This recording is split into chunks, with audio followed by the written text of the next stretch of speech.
नमस्कार। ये भगवान परशुराम जी की जन्मस्थली है। जमदग्नि ऋषि यहीं रहते थे और वो सब स्थान और मंदिर बने हुए हैं। ऐसा कि पता है कि वो तो भगवान के अंशावतार तो थे ही, और कहते थे उन्हें क्रोध बहुत आता था। नहीं, क्रोध नहीं, वो क्षत्रियों के द्रोही थे, नहीं, बिल्कुल नहीं थे। वो तो जो क्षत्रिय अपने राजमद में अनीति करने वाले थे उनको चुनौती देते थे।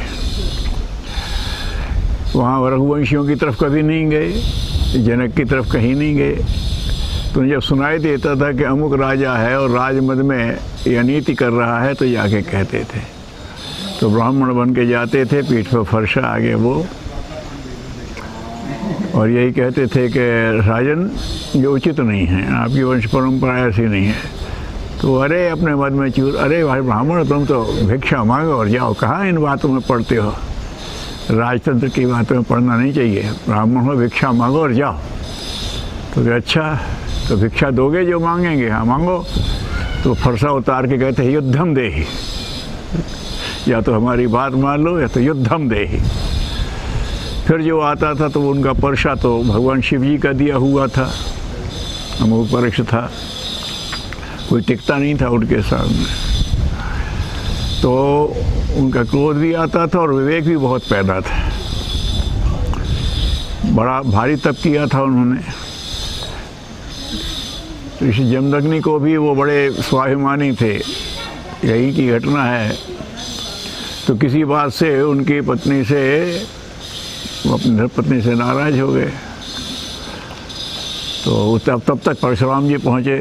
बोले बेटा, हाँ, जिसने मेरा अपमान किया उसका क्या? बोले आप आज्ञा दो। बोले इसने मेरा अपमान किया, इसका सर काट दो। उठाया, उसका सर काट दिया। बोले हम तुमसे बहुत खुश हैं, वरदान मांगो, मेरी माँ को जिंदा कर दो। फिर माँ जिंदा हो गई। तो दोनों ने मिलकर उनको आशीर्वाद दिया। तो ये उनका क्रम था। और वो गण वहाँ पर्वत पर चले जाते थे, वहाँ जाके तप वगैरह किया करते थे। ये सब पता है लोगों को। लेकिन उनका जो कहना था उसको हमारे यहाँ मन्यु कहा गया है कि वैसे क्रोध वर्जित है, लेकिन अनीति हो रही और चुप चुप बैठे हो, वो तो और भी बड़ा पाप है। तो हमारे यहाँ जो ये सूत्र कहते हैं अहिंसा परमो धर्म, ये अधूरा सूत्र है। उसी में धर्म हिंसा तथा विचार, अगर कोई अनीति कर रहा है और उसको मार देते हो तो फिर वो भी परम धर्म है। तो वो परम धर्म परशुराम ने भी निभाया और राम ने भी निभाया और कृष्ण ने भी निभाया।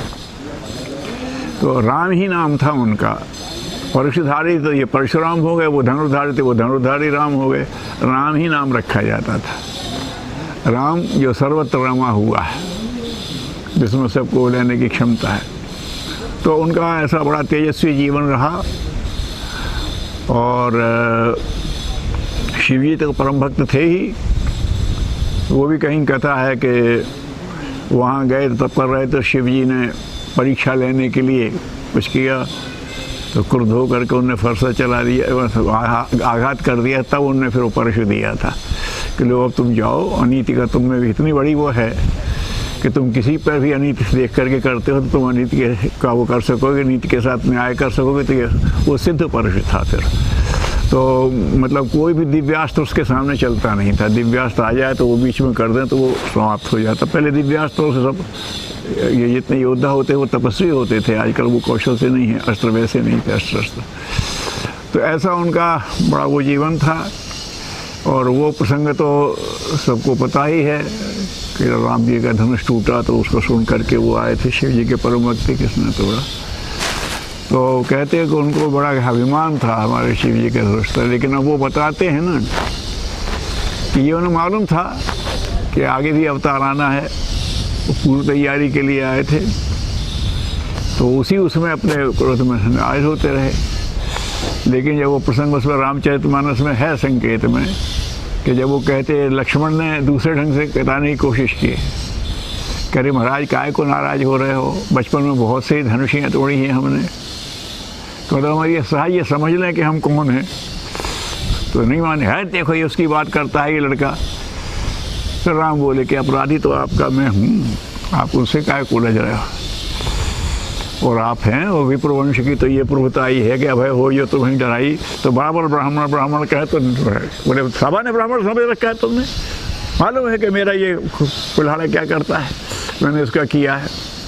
तब रामचंद्र जी ने फिर संकेत किया कि जो निंदा नहीं कहे विप्रवर सत्य सुनहु मुनिनाथ। अगर हम विप्र कह के आपकी निंदा करें तो हम तो ब्राह्मण गोदा ब्राह्मण घोष उसके लिए आए हैं। अगर हम ब्राह्मण कह के आपकी निंदा करेंगे तो दुनिया में कोई शूरवीर ऐसा नहीं है जिसके सामने हम भय से हाथ उठा दें, झुका दें, हाथ जोड़ दें। तो को अस जग सुभट यही भयवश ना वही मात, हम भयवश ना झुकाएं। तब उनको लगा कि ये वो आ चुका है जो किसी भी चुनौती को है। तब उनके एकदम उगरे नयन कपड़ करके उनकी आँख खुली। फिर उन्होंने फिर वो नहीं परीक्षा की, विष्णु का धनुष ने दिया कैसे चढ़ाओ, तो उनके हाथ में वो स्वयं ही चढ़ गया, ऑटोमेटिक था, उन्हें मालूम था। तो वो समझ गए फिर उन्होंने राम रमापति कर धनु लेहु मिटहि जैसे आप खेचहु चाप मिटहि संदेहु। उन्होंने फिर उन्हें तीर चढ़ा भी दिया उस पर। तो बोले नहीं हम समझ गए, बोले अब तो तीर चढ़ गया, अब तो छूटेगा। हाँ बताओ। तो उन्होंने बताया कि अमुक अमुक क्षेत्र में जो राक्षस हैं आप छोड़ के उनका वध कर दिए। तो ये तो उनके संकल्प से चलते थे, संकल्प से चलने वाले अस्त्र थे, तो फिर उन्होंने उसे वहाँ छोड़ दिया। तो इस तरह से उनका जीवन बड़ा दिव्य रहा है। उसके बाद फिर वो चले गए, उन्होंने कहा अब आ गया हमसे बड़ा योद्धा। तो वहीं से उन्होंने वहाँ से जा कर के फिर उन्होंने फरसला रख के फावड़ा उठा लिया और तब करते थे। और शाम समय वो करते जिंदगी ये नंदनवन में जो फूलों की घाटी है वो परशुराम जी की विकसित की हुई है, वहीं रहते थे, उन्होंने वो किया है। नंदनवन के उधर जो फूलों की घाटी है जाते हैं लोग देखने, तरह तरह के फूल होते हैं, वो सारी उन्होंने जैसा जीवन उसमें अब हत्या बहुत कर ली, दुष्टों का दमन, अब समय आ गया, अब मैं सृजन में अपनी सारी शक्ति लगाऊंगा। तो वैसा उन्होंने किया था, राम ने भी वो किया। तो ऐसा उनका अपना दिव्य जीवन रहा है। और अभी भी वो इसके बड़े प्रमाण हैं। कहते हैं कि वो कल्पांत जीवियों में हैं, परशुराम जी अभी भी हैं। राम तो शरीर छोड़ के चले, कहते हैं परशुराम जी अभी भी है। और वो उन्होंने कहा था कि वो कल्कि को मार्गदर्शन देंगे, ऐसा भी जब वो आएंगे उनको दिया था, जब कल्कि आएंगे तो उसको भी मार्गदर्शन देते, ऐसा उनके बारे में कहा जाता है। तो ऐसे देव स्थान को प्रणाम, उनको ऋषि को प्रणाम। और ये जो ब्राह्मण परंपरा थी, गुरुदेव के ब्रह्म छात्र है। ब्राह्मण वैसे तो उनका वो है, लेकिन वो कहते थे अग्रता चतुरो वेदा पृष्ठता शस्त्रम धनुम शास्त्रादपि शरादपि, जो कुछ भी मानोगे वैसे मनवा लेंगे, अनीति नहीं करना है। समझते मांगो तो शास्त्र से समझाएंगे, उन्हें तो धनुष से तीर से समझाएंगे। ऐसा तो उस ब्राह्मणों का वो वही रहा कि जरूरत पड़ती थी तो वो भी करते थे ब्राह्मणों का। तो ऐसे तमाम द्रोणाचार्य भी ब्राह्मण ही थे, कृपाचार्य भी ब्राह्मण ही थे, ये सब करते थे। तो ये क्योंकि गुरुकुल चलाते थे तो सभी कुछ सिखाते थे, उनको सब पता होता था व्यास तब से, ऐसा उनका है। तो भगवान परशुराम जी सबको सही प्रेरणा दें। आज के समय में अब वो युद्ध तो समाप्त हो गया, अणुबम विकसित होने के बाद अब वो युद्ध तो होगा नहीं, जो भी होगा बचे जिएगा कोई भी नहीं, समझ जाए।